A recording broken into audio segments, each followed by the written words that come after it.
Our Children's Hospital's Solutions for Patient Safety Network has prevented hundreds of children from developing pressure-related skin injuries.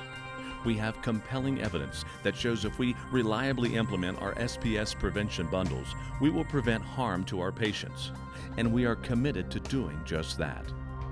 The Pressure Injuries SPS Prevention Bundle is intended to prevent pressure injuries and includes the 5 standard elements listed. In this video, we will walk through the steps for completing the skin assessment element of the bundle. SPS hospitals who have implemented pressure injury surveillance teams to help in detecting pressure injuries across the hospital have been successful in reducing harm from pressure injuries in their hospitals.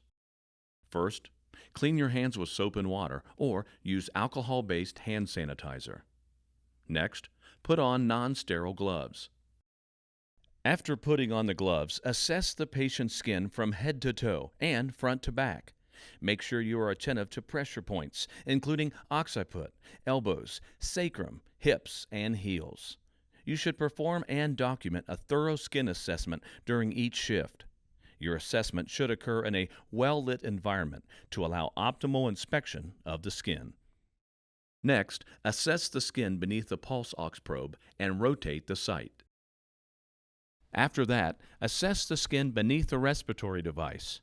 Attempt to assess beneath the device at each shift as the patient tolerates. Once the skin has been assessed, lift the barrier product approved by your hospital to assess the skin integrity beneath the barrier product. Assure the skin is clean and dry before replacing the barrier. Mepilex dressings are removed for thorough skin assessment at every shift.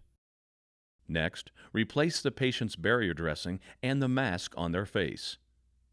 Then remove your gloves and clean your hands.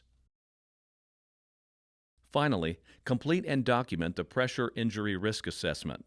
At least daily, utilize the appropriate Braden scale to determine the pressure injury risk.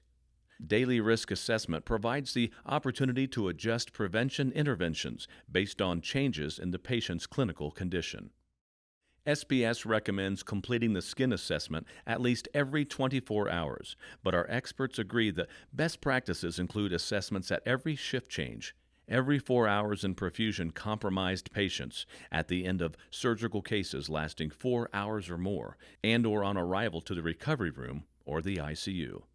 You can now successfully complete the skin assessment element of the Pressure Injuries SPS Prevention Bundle.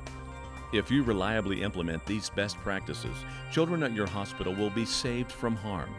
Start today. Adopt these best practices and save children from harm, one child at a time.